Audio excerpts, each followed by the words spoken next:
नमस्कार, मैं हूं प्रभु चावला। सीधी बात में आज बारी है बीजेपी की धुरंधर नेता उमा भारती की। त्याग और तपस्या को किस तरह से राजनीति से जोड़ा जाए, इसमें उमा भारती के मुकाबले में कोई और खड़ा ही नहीं हो सकता।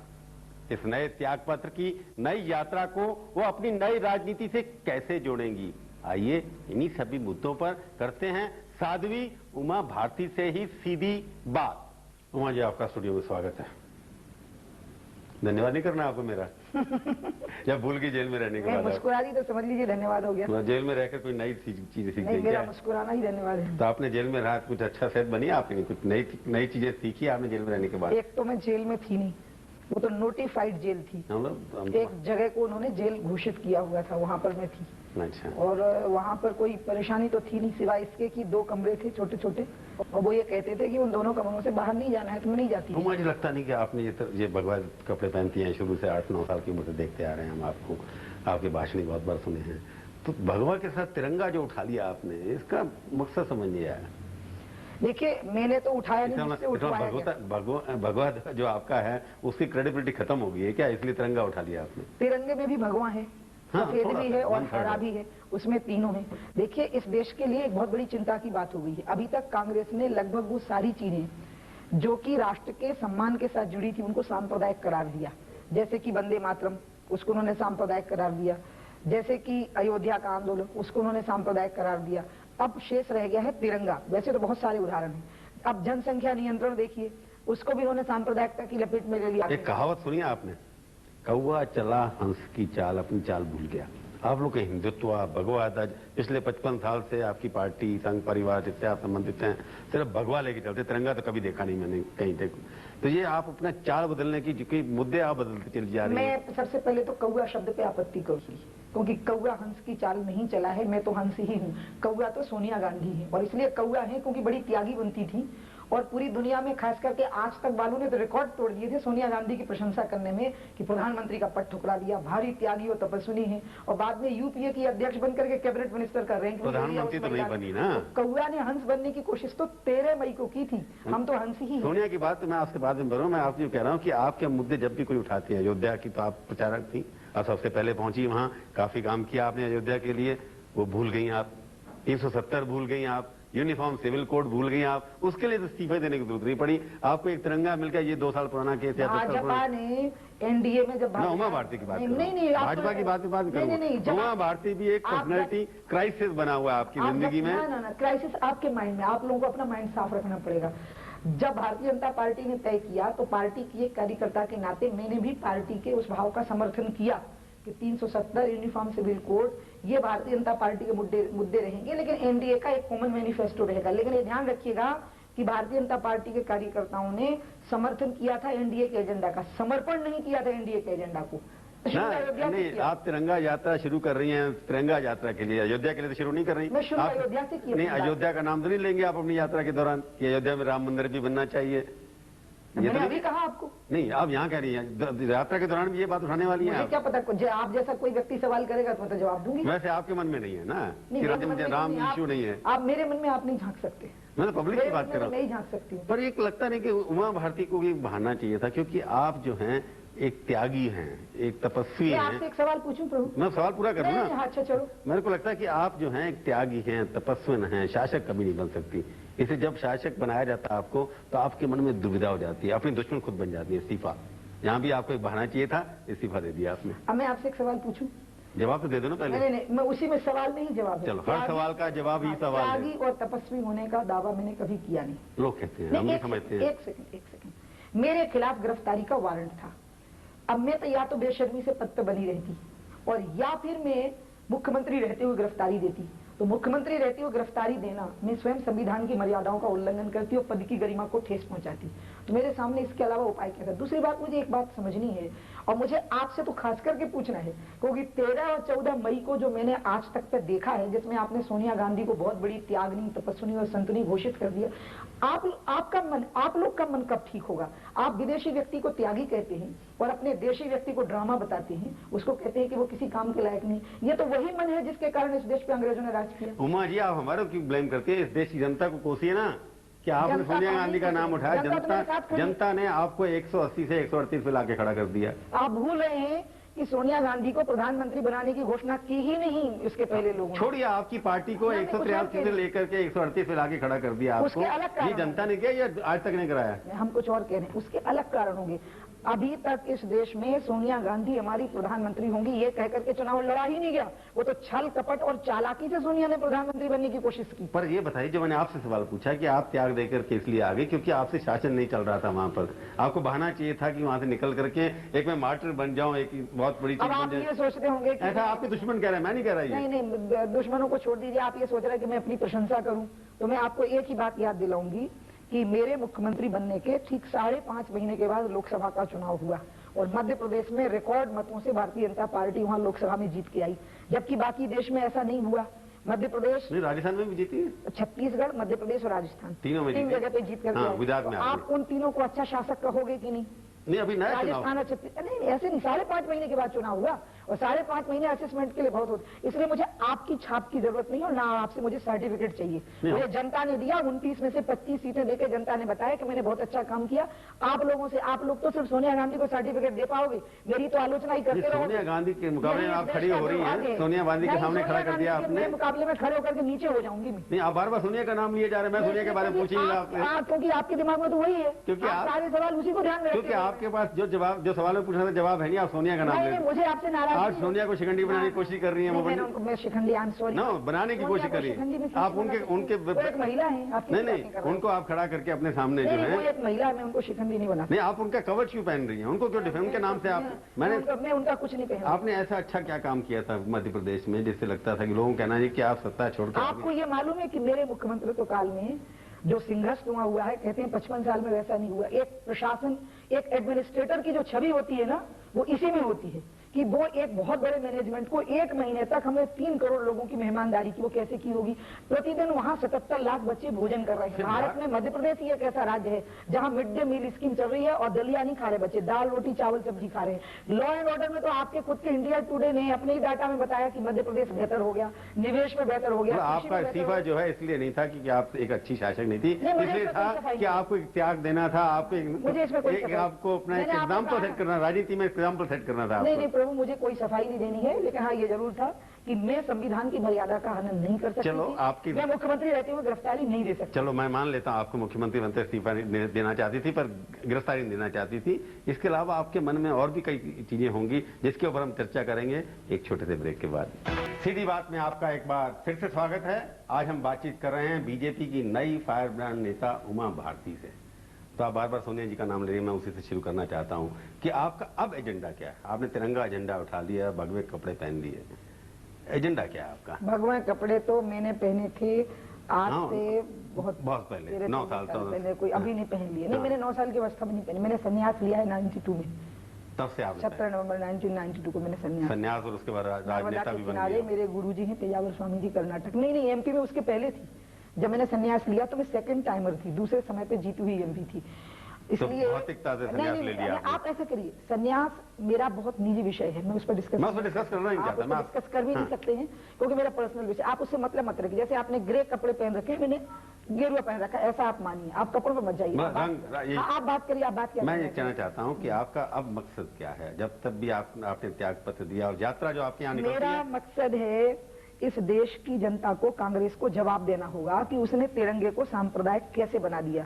तिरंगा झंडा उसने सांप्रदायिक करार दिया है, क्योंकि मेरी गिरफ्तारी जो हुई है वो खुद कह रहे हैं कि उस दिन कर्फ्यू था, तो कर्फ्यू में भीड़ तो हो नहीं सकती। और जब मैं गिरफ्तार हुई तो मैं अकेले गिरफ्तार हुई, मेरे साथ मारुति कार का ड्राइवर था और एक महिला थी जयंती श्री गुर्जर। आपने कई बार कहा है, आप जो बार बार सांप्रदायिक करार कर दिए, ये कैसे हुआ? अब वो ये कह रहे हैं कि हम लोग तिरंगा झंडा फहरा करके वहां दंगा भड़काना चाहते थे। तो मैं कांग्रेस के लोगों से ये पूछना चाहती हूँ कि ये देश मेरा है। आजादी के 55 साल के बाद इस देश में वो कौन है जो तिरंगा झंडा देख करके भड़क सकता है? कांग्रेस के दिमाग में पहचान होगी उसकी। उमा जी, मैं आपसे सवाल पूछूं, तिरंगा झंडे समझ में आ गया, राष्ट्र ध्वज एक ऐसे इश्यू है जिसको सबको गर्व होना चाहिए, पर आपको लगता है राजनीति में यही इश्यू रह गया? सावरकर को कुछ कह दिया, ये तिरंगा झंडो, क्या बीजेपी के पास और कोई धंधे नहीं?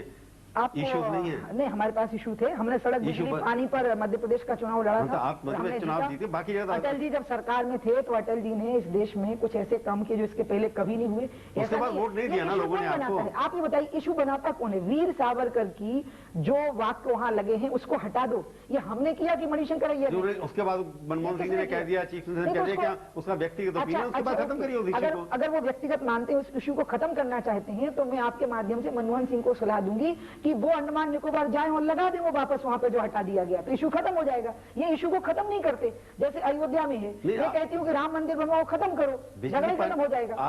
अच्छा मैं बताती, सुनिए, जैसे हुबली का ही मामला था, मुझे कह देते जो केस अंत में वापस लिए इन्होंने, ये पहले ही वापस ले लेते, इशू खत्म हो जाता। मुझे तो उल्टा लग रहा है कि कांग्रेस की सरकार बुरी तरह से फेल हो गई है, इसलिए जानबूझ करके वो सावरकर का अपमान किए हैं, जानबूझ करके मेरी गिरफ्तारी की है, बस यहाँ उनको धूल चाटनी पड़ी, क्योंकि उनको ये अंदाज नहीं था कि मैं रिजाइन कर दूंगी। इसका मतलब आपका उद्देश्य क्या, राष्ट्रीय अध्यक्ष बनना है पार्टी का? मैंने कहा ना, मेरा आपको अब मैं क्या बताऊं आप लोग के साथ में, मैं कैसे समझाऊं आप लोगों को? जो मीडिया का जो नया चलन शुरू हो गया, कल्चर, उसमें आप लोग ये भूल गए हैं कि कुछ लोग वैसे नहीं होते हैं जैसा कि आप उनके बारे में सोचते हैं। मेरे लिए मुख्यमंत्री बनना, प्रधानमंत्री बनना, ये मेरे दिमाग में आता ही नहीं है। मेरे दिमाग में ये बहुत छोटी सी बात आती है कि मेरे दरवाजे पर अगर कोई रोता हुआ आपको लगता है कि मुख्यमंत्री, प्रधानमंत्री छोटी चीज है आपके लिए? नहीं, मैं ऐसा नहीं कह रही हूँ, मेरे मन में ही नहीं आती ये बातें, और आपको मानना पड़ेगा कि लोग ऐसे हैं। आप घिर गए हो। आपको लगता नहीं है कि आप मानने के लिए तैयार नहीं है, क्योंकि आपकी पार्टी के अंदर आपके नेतृत्व का क्रेडिबिलिटी खत्म होती जा रही है, तो एक उमा भारती उनको मिल गई, उसी को घुमाते रहिए। हम आपको उल्टा बता रहे हैं। आपको कितनी यात्राएं करी? मुझे आपकी पार्टी में यात्री और यात्रा होते हैं, सूची और सूचना होता है, इसके अलावा क्या होता है? एक उमा भारती सिंबल मिलकर चला दीजिए उसको भी। महात्मा गांधी ने तो यात्राएं कर करके अंग्रेजों को भगा दिया था। तो आपका अब हिंदुस्तान की नई मॉडर्न महात्मा गांधी बनने नहीं, महात्मा गांधी तो नहीं बन सकती, लेकिन उनकी अनुयायी तो मैं हूँ, क्योंकि राम और तिरंगा ये दो महात्मा गांधी के सहारे थे, और इन्हीं के सहारे उन्हें आजादी की लड़ाई लड़ी थी। राम मंदिर, जहां रामलला बैठे हैं वहां मंदिर बनना चाहिए, इस मेरी आस्था में कभी कोई समझौता नहीं हो सकता। तो आपको कोई... और इसी प्रकार से तिरंगे झंडे के सम्मान के बारे में जब भी कोई बात उठेगी, इसमें कभी कोई समझौता नहीं हो सकता। तिरंगा झंडा तो आपका नया मॉडल है, नया मिशन है, वो छोड़ी। आप एक अनाउंस करना चाहती हैं कि आपका कोई राजनीतिक पद के प्रति कोई भी प्रेम अब नहीं है, आप नहीं लेंगी? मेरे मन में, मैं बिल्कुल सामान्य पार्टी की एक कार्यकर्ता, मैं आपको बताऊं, मैं पार्टी की कार्यकर्ता भी नहीं मानती अपने आप को। मुझे पार्टी की आइडियोलॉजी ठीक लगती है तो मैं उसकी समर्थक हूं। नहीं, आपको नहीं ठीक लगती है ना तो अकेले में उनको बता देती हूँ। आप अपने हमको यात्रा के अंदर बोलने की आदत नहीं है कि 10 साल तक हम कोई पद नहीं लेंगे, मैं ऐसा नहीं बोल। आपको पद मिलेगा तो ले लेंगे? हम नहीं बोल पाएंगे, ऐसा डिपेंड करेगा कि किस सिचुएशन में हमको कहा जा रहा है, हम नहीं बोल सकते। क्योंकि ये जो आपकी एक इमेज, हम आपको कह रहे हैं, हमें गिरगिट की तरह रंग बदलने की आदत नहीं है। जब आप सोनिया जी के ऊपर बार बार अटैक करती हैं, आपको लगता है सोनिया जी जो है? हम तो आइडियोलॉजिकल अटैक कर रहे हैं, पर्सनल नहीं करते हम। मेरे मन में आपको बताऊं, मैं सोनिया गांधी के प्रति इतनी भी डिसरिस्पेक्ट, अनादर का भाव नहीं रखती हूँ। उनके प्रति मेरे मन में आदर है कि एक विदेशी महिला होते हुए भारत में बहुत अच्छे ढंग से रही हैं वो। उनकी भारत में उन्होंने नागरिकता ले ली है, वो यहाँ का पासपोर्ट लिए, इसमें मुझे कहीं कोई आपत्ति नहीं है। लेकिन सोनिया गांधी ने सबसे पहले सावरकर का अपमान किया, सोनिया गांधी ने कारगिल के शहीदों का अपमान किया, और अब सोनिया गांधी ने बिल्कुल इटली का पक्का जो माफिया होता है वो ऐसे ही होते हैं, बहुत सोफिस्टिकेटेड, बहुत त्यागी, बड़े तपस्वी से, बड़े फॉरगिविंग। आपने तो इटली के माफिया के बारे में पढ़ा होगा कि वहाँ जो माफिया शब्द ही है, उसके जो उसमें जो लोग होते हैं, इटली का माफिया तो पूरी दुनिया में प्रसिद्ध है। आपको लगता है देश में इटली का माफिया कोई रूल कर रहा है? वो बड़े क्षमा, आप ये कहना चाहते हैं कि इटली का माफिया को प्यार अपने? लेकिन मुझे, मैं माफिया रूल कराया नहीं, लेकिन मुझे इतना तो पता है कि मनमोहन सिंह जैसे आदमी की जो इतना such a fine gentleman, Manmohan Singh Bharat की राजनीति में, आपको बताऊं निजी तौर पर मैं उनकी उतनी इज्जत करती जितनी अटल जी की करती हूँ। उनकी जो दुर्गति हुई अभी 2-3 महीने में, उसी से मुझे समझ में आ रहा है। मनमोहन जी वैसे तो अच्छा, वो बेचारा अपना मन नहीं यूज करते। उनकी प्राइम मिनिस्टरशिप तो अच्छी चल रही है ना? ही is a good prime minister. Prime ministership तो कैबिनेट के साथ चलती है, उस कैबिनेट में तो भ्रष्ट और चोर लोग बैठे हुए हैं, और वो लोग बैठे हैं जिन पर चोरी के आरोप है, डकैती, हत्या और बलात्कार के आरोप। आपने में कहा you are convinced that he is a good prime minister? No, he is an able prime minister ना, good prime minister, he is a good human being. वो एक अच्छे मनुष्य हैं, लेकिन वो एक अच्छी सरकार नहीं चला सके क्योंकि उनके आसपास में चोर लोग बैठे हुए, इसलिए वो अच्छी सरकार नहीं चला सके। उनकी हालत वही है जो कौरवों के दरबार में विदुर की हो गई थी। विदुर एक संत थे, लेकिन दरबार कौरवों। तो आपकी जो यात्रा जब शुरू हुई है, ये मनमोहन सिंह के खिलाफ नहीं है, सोनिया जी के खिलाफ है? नहीं, मेरी यात्रा तो आपके खिलाफ है। आपके खिलाफ से मेरा मतलब ये है कि जो विदेशी व्यक्ति को प्रधानमंत्री मानने में जिन्हें परहेज नहीं है, वो मेरे अपने देश के लोग हैं, मुझे उनसे बात करनी। सोनिया तो बाहर की है, हमारी मेहमान थी कि उन्होंने यहाँ की नागरिकता। देश के प्रधानमंत्री कौन होगा इसका फैसला ना आप कर सकती है ना मैं अकेला कर सकता हूँ, जनता करती है। जनता ने तो फैसला कर लिया कि आपकी पार्टी को हरा दिया उन्होंने, जनता ने। लेकिन सोनिया गांधी को प्रधानमंत्री बनाने का फैसला जनता ने कहा किया? आप भूल रहे इस बात। सोनिया गांधी की पार्टी को आपकी पार्टी से ज्यादा सीटें दी, ये सच्चाई है कि नहीं? लालू यादव, ज्योति बसु, ये सारे लोग बीजेपी को आने से रोकना है, चाहे इसके लिए विदेशी व्यक्ति प्रधानमंत्री बन जाए। ये बिल्कुल वही समय है जब जयचंद ने कहा था कि पृथ्वीराज को राज नहीं करने दूंगा, चाहे मोहम्मद गौरी राज करने लग जावे। जनता का फैसला एक्सेप्ट करने में क्यों परेशानी है आपको? हम फैसला को एक्सेप्ट किए ना। तो ये जो इशू उठा लेती हैं आप तिरंगा झंडे का, ये एक बार हो गया। ये हमने इस फैसले को स्वीकार किया, हमारी सीटें कम हुई, हमें उसमें आत्मचिंतन करना पड़ेगा, सोचना पड़ेगा। मैंने तो पार्टी की बैठक में बंबई में कहा भी कि इस बात का बहुत दुख मत मनाओ, इतने लंबे समय सरकार में रह लेते हैं, कई बार एंटी इनकम्बेंसी हो जाती है, लेकिन मैं कुछ और कह रही हूं। आपके राजनीतिक टारगेट, मैं व्यक्तिगत टारगेट नहीं मांगे, इसलिए राजनीतिक टारगेट अभी क्या महाराष्ट्र में आप क्या इशू उठाने वाली हैं? बिहार में भी जाएंगे आप? महाराष्ट्र में मुझे कोई इशू उठाने की लालू आपके साथ खास? महाराष्ट्र में जो कांग्रेस के समय का जो राज रहा है उसमें जो महाराष्ट्र की दुर्गति हुई है वही इशू बन जाएगा। बिहार में विकास इशू होगा, बिहार का जो पिछड़ापन है, बिहार जो बहुत पीछे गया है, वो मुद्दा बनेगा। लालू जो कर रहे हैं गोधरा में, जो लालू गोधरा में कर रहे हैं, रेलवे में कर रहे हैं, आप उसके बारे में कुछ बोलेंगे? फिर देखिए, गोधरा के मामले में जो उन्होंने फैसला किया कि हम एक और कमीशन बिठाएंगे, इसका मतलब ये निकला कि अब आयोगों के अध्यक्षों को भी अब ये सांप्रदायिकता की चपेट में लेंगे। ये हिंदुओं का पक्ष है, ये मुसलमानों का पक्ष। ये बहुत घटिया और ओछी किस्म की राजनीति है और ये फिर से देश में सांप्रदायिकता की चाल में देश को लपेटने की कोशिश है। जरूरत ही नहीं है, एक कमीशन बैठा हुआ है, जांच बैठी हुई है, उसकी रिपोर्ट आनी है, उस रिपोर्ट को आप स्वीकार करिए। तो आपके पॉलिटिकल टारगेट दो कौन से हैं? एक सोनिया के अलावा दो और कौन है? नहीं, मेरे सोनिया गांधी पॉलिटिकल टारगेट नहीं है, लेकिन मैं देश में विदेशी व्यक्ति को राज नहीं करने दूंगी, ये मेरा टारगेट है। सोनिया गांधी की जगह पर कोई सोना राम आएगा तो उसका भी विरोध करूंगी, एक बात। दूसरी बात, जो विकृत धर्म निरपेक्षता है जिसमें आप गोधरा की फिर से जांच बिठाते हैं और तिरंगे झंडे को भी हिंदू और मुस्लिम के नजरिए से देखते हैं, मैं इस मन से लड़ना चाहती हूँ। मेरा कोई व्यक्ति टारगेट तो आज उमा की आइडेंटिटी क्या है, आपका परिचय क्या है? उमा भारती एक हिंदुत्व की नेता हैं या तिरंगे की नेता है? मैं नेता हूं नहीं, पहली बात। मेरा कन्विक्शन है 21वीं सदी में देश दुनिया पर राज करे और इसके लिए देश के स्वाभिमान का जागरण हो। देश में जो नेता हैं वो राजनीति करें तो बुनियादी मुद्दों पर करें, तिरंगे पर राजनीति ना करें, हिंदू मुस्लिम पर राजनीति ना करें, उनको लड़ाने की राजनीति ना करें। तो आप ये तो समय बताएगा कि आप नेता बनेंगे नहीं बने, क्योंकि आप कभी मंत्री बनते हैं, कभी केंद्रीय मंत्री बनती हैं, कभी कुछ और बनती हैं, ये तो फ्यूचर ही बताएगा। आप स्टूडियो में आए, बहुत बहुत धन्यवाद। तो ये थी आज की मुलाकात। सीधी बात का ये कार्यक्रम आपको कैसा लगा? आप अपनी राय हमें ईमेल के जरिए भी भेज सकते हैं। हमारा ईमेल का पता है sb@aajtak.com। अगले हफ्ते आएगी बारी एक और हस्ती की। इंतजार कीजिए तब तक और देखते रहिए आज तक।